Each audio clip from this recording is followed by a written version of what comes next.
In this video, we will talk about source codes and compiled binaries.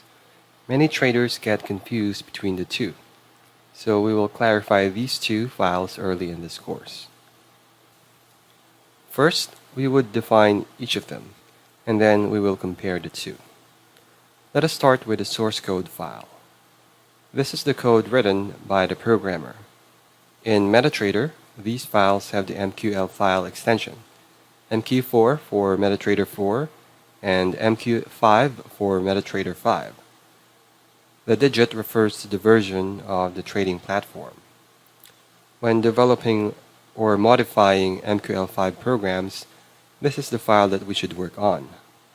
The source code is here, and one can easily open its contents using MetaEditor or any code editor or word processing program.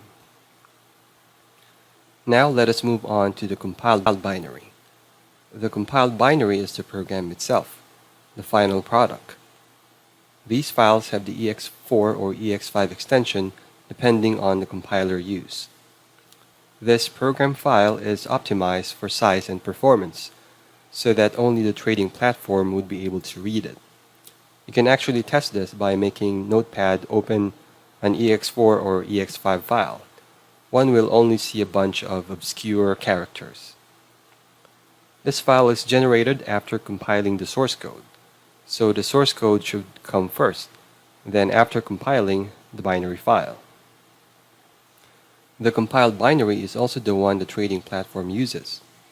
Even if one makes changes to the source code but did not compile, it won't affect the compiled binary, so the trading platform would still use the version from the last compilation. Also, do not make the mistake of installing the source code file and then expecting the trading platform to detect the program. You will have to compile the source code first. This mistake is very common.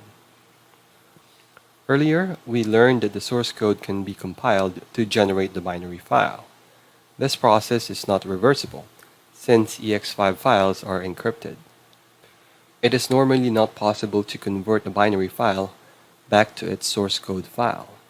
Given this, the source code is much more valuable than the binary file. One can easily get the binary file from the source code, but not otherwise.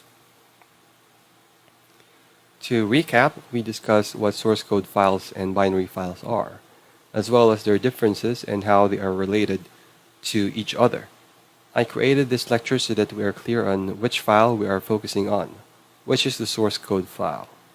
We would only require the compiled binary file whenever we need to test or run the program on a trading platform.